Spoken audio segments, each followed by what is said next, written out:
Are you following our last previous sessions? What we did, whether it is a storage component, VM virtual machines, Azure virtual machine that we pretty much discussed. We do have a couple of real-time scenarios also we discussed and we just implemented, right? So, do you guys is having any questions actually before starting today agenda, today class?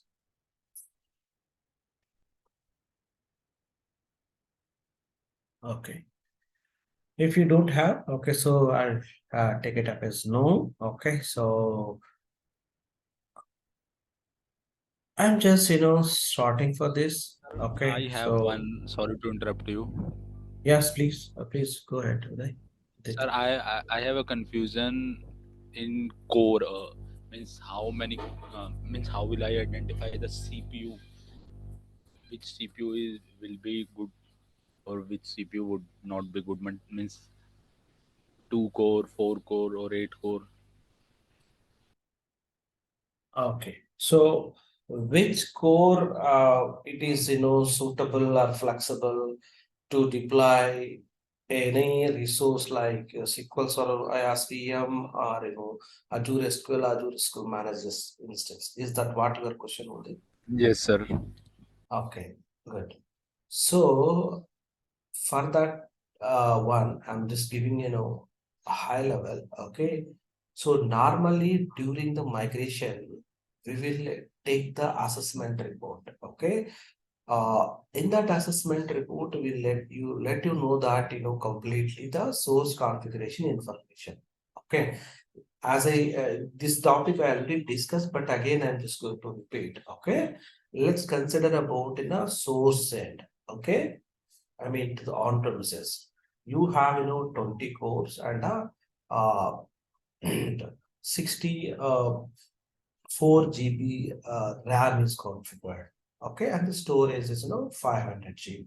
Okay, this is ideal configuration of your source system, and which is running a SQL server, whether 2016, 14 or 1922, whatever. Okay, so and the database size is typically it is 100 GB. Okay, for the 100 GB, the storage is having 500 GB storage accommodated, without knowing of the context of the during the configuration of on premises.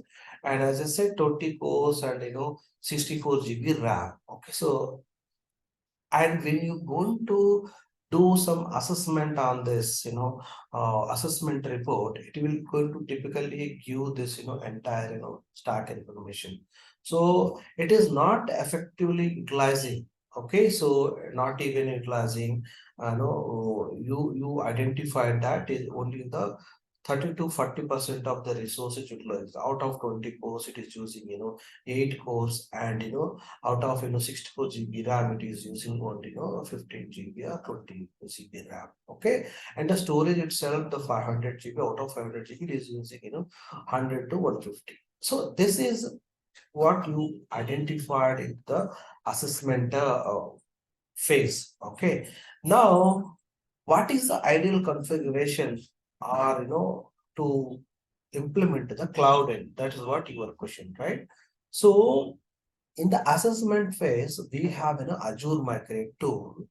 Okay, based upon your workload and the source configuration, it is going to recommend you to the based upon your uh, resource utilization on the on premises.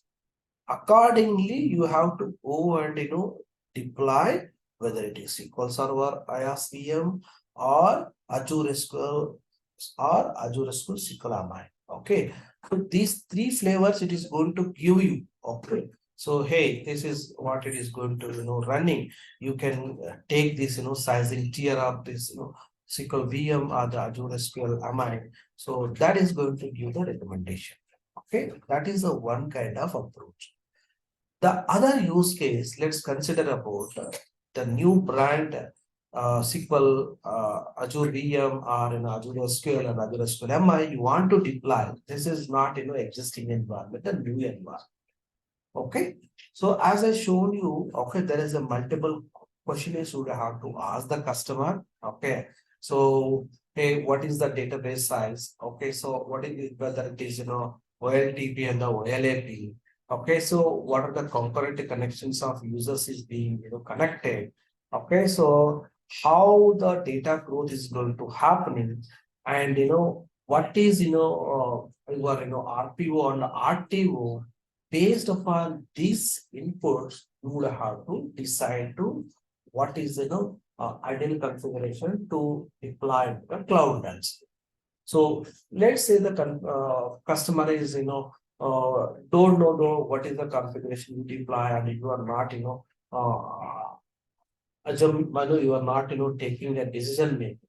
But when you ask these questions to the customer, he is pretty much going to give the information. Why? Because the product is okay, so that he will give this information. Accordingly, you have to configure. So which one is the best one is, I could say this basically. Normally, the disks prospect of, okay, so you would have to use, premium SSDs for the SQL related if you are going to use. Okay, that is, pretty much thing. And when you go for this entire information, we are letting you the next classes. Okay, we have, business critical and the, standard tier and the general purpose. These are the flavors is going to available. So how pretty big your environment, what is the database size? So based upon that, you have to choose.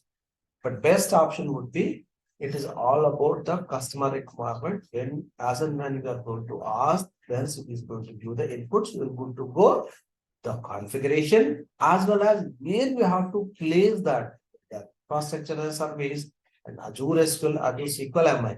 Okay, so again, there is an interlink between these three has a cost and the performance. Okay, the retention period and the IO ops related things and so it is everything. It is an interlink of the customer provided information basically. So we'll practically we'll deploy the things and we'll extract the things and we'll do that part, but high level that's what I'm saying. At this moment we are in a beginning stage. That's what I'm saying. This is basically you just consider as a high level. So is this get some information for your question, Udit? Sir, that is okay, but means if someone comes like developer, I need a VM. Mhm. So for this application, so means how, what are the questions will I ask? What will Okay, be the question? let's say you ask me that as a developer. So what you are going to ask as a developer? What you are going to ask me? Tell me.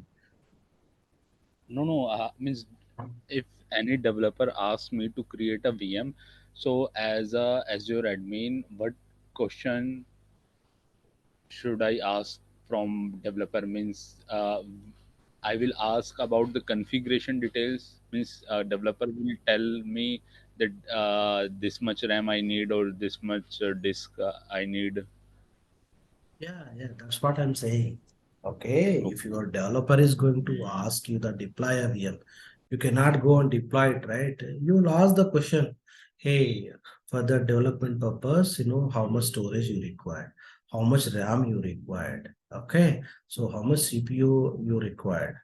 He will tell you, okay? So that is the minimal basic things you get it done, right? Accordingly, you are going to do. So let's say he's saying that some information, two cores and 5.6.5 GB RAM and something like 20 GB storage, something like that he's going to say. You just have to go and see while deploying there is some VM sizing TS, right? BS2 and D2SV and general purpose VMs is there, right? That VMs you have to show, okay, whatever you ask the configuration, it is more or less, it is the sizing tier is available with this configuration. So is that work for you or not? Okay, so developer is basically is going to ask the normal VMs, okay, that you can ask them and accordingly you'll deploy. But when you go for the SQL VMs, that is comes into the all the picture, all into the pictures, like the OLTP is concurrent connections, so how many users is going to impacting the data growth. That things you are going to consider in all this. You would have to ask the configuration information. You cannot go and blindly deploy the VM. No. Okay. Okay, sir.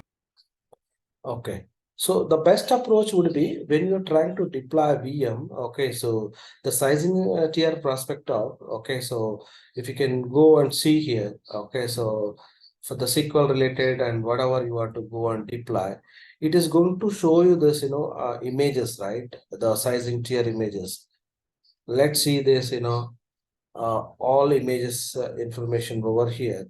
Okay. You can see there's configuration information.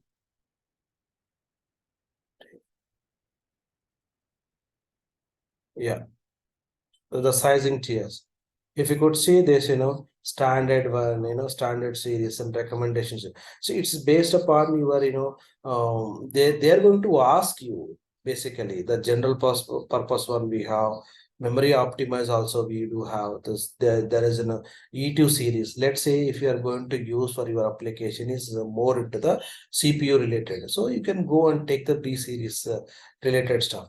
So whether it is CPU related, the memory related, who is going to tell you? That application owner is going to tell you. Okay, hey, my application is basically memory intensive workload. See, the size for the high memory needs. Okay, so this high memory needs in the sense the like Flipkart, Amazon, any Sensex related, that healthcare related. So this they are going to use for the SQL database. The application is highly memory intensive workload. Then you'll go and utilize this one. Okay, so you have in 4 core and 64 GB RAM. No, I want mixer kind of thing. Okay, so I have a very large series of things. Okay, so since I am just having some little bit um, subscription. Okay, I mean free trial subscription kind of thing. I'm just not seeing the full length here. The second generation defamily sizing here. Okay, so you would have to ask them to know exploring of these things. Okay, so what is the RAM, what is the CPU, how much disk space you require. So that minimal information you have to capture here. Okay, so and here also you can see this, four general purpose family sizing tier. But as a SQL database administration guy, you are more focusing to the high memory optimized and the CPU optimized one, and that series you have to take it up. Let's say you just before said that, right? Your developer team is asking you, which was normally what we will go for the developer team. We will go for the general purpose only. Most of the cases, most use Azure users. So this is general purpose. So we have as of now only 8 cores and 32 GB. You want more, CPUs and more RAM. What you are going to do if it is not in the scope of that VM? Okay, you will go and see that particular configuration available or not, but still it is not there. What you are going to do? You would have to go and contact with the Microsoft. Okay, so they will make it ready for you to use that particular VM. Okay, the sizing tier and all. Okay, so see here, insufficient quota family limit. So you don't have that family limit here. You would have to go and approach the Microsoft so that they will make it available for you this particular region. Let's say your requirement 6400 cores and uh, 20 terabyte of storage and 800 GB RAM. So if you want the big configuration, if it is not available in your subscription and all, you would have to go and approach the Microsoft. The subscription would be enterprise subscription, so that the series of requirement it is going to available here. Got it, buddy? Yes, sir. Okay. Simple and straightforward. You have to ask this, minimum questions. Okay. So it is not a fixed rate. It is a case to case usages basically. Okay. All right. Now let's start this one. Okay. So, see, since we are in a the progress of learning Azure SQL and Azure SQL VM and Azure SQL Managed Instance, there is a lot of interdependency with this, virtual network and VNET peering and IP addressing, NSG, ACL, firewalls, VPN gateway. It will going to come into the picture. Okay, but when we deploying a VM, simply we will go and we'll deploy it over here. Okay, but in a real time, that is not going to happen. Okay, so how it is going to work and the landscape designing and all. Before going to deploy any VM, you would have to create a VNet and a subnet and all, so that you can able to opt that particular VM instance to this respect to virtual machine. Okay. So normally what it will happen in a single VNet. What is the VNet first of all? Okay. It is in a combination of multiple subnet. So the address space, it is going to, divide into the multiple segments. Okay. So let me show you this networking part. Okay.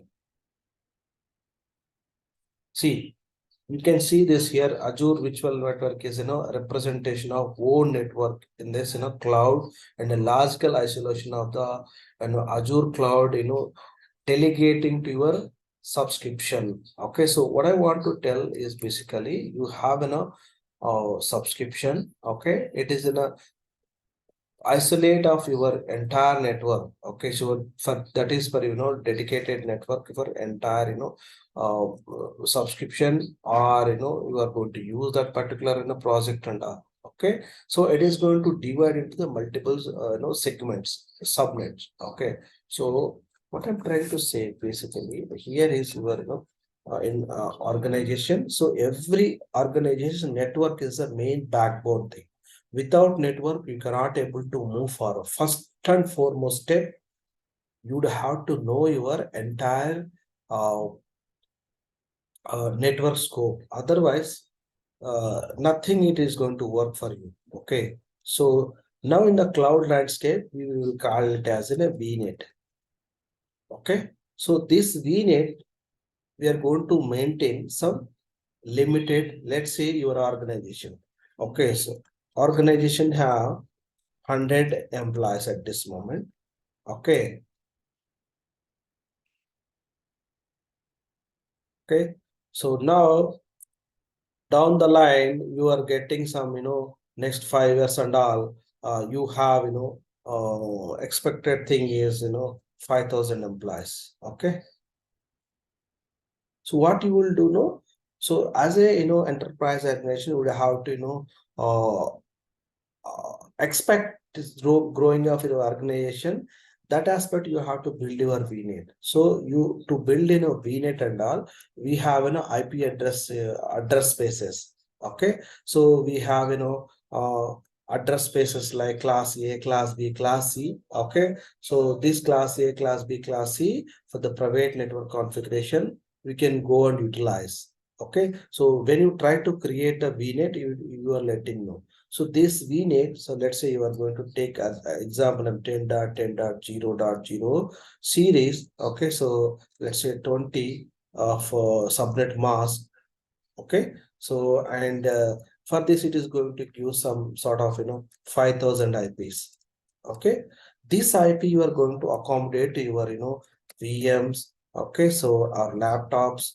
Okay, so the project specific services and app services and SQL and whatever you want to make that one you can accommodate. So for this address space, 5,000 address spaces, you are going to divide into the multiple subnets. You are going to divide into the multiples this 5,000. Okay, how it is going to apply? Let's say this is subnet 1. Okay, for SQL. Subnet 2 to application. Subnet 3 for VMs. Okay. Okay, each subnet you are making like here is a 2,000 IPs, and here you are going to accommodate 500 IPs. Sorry, 500 IPs, and VM is, we are going to accommodate 500. 500, it is 300. But still, how many IPs you have? 2000 IPs we have.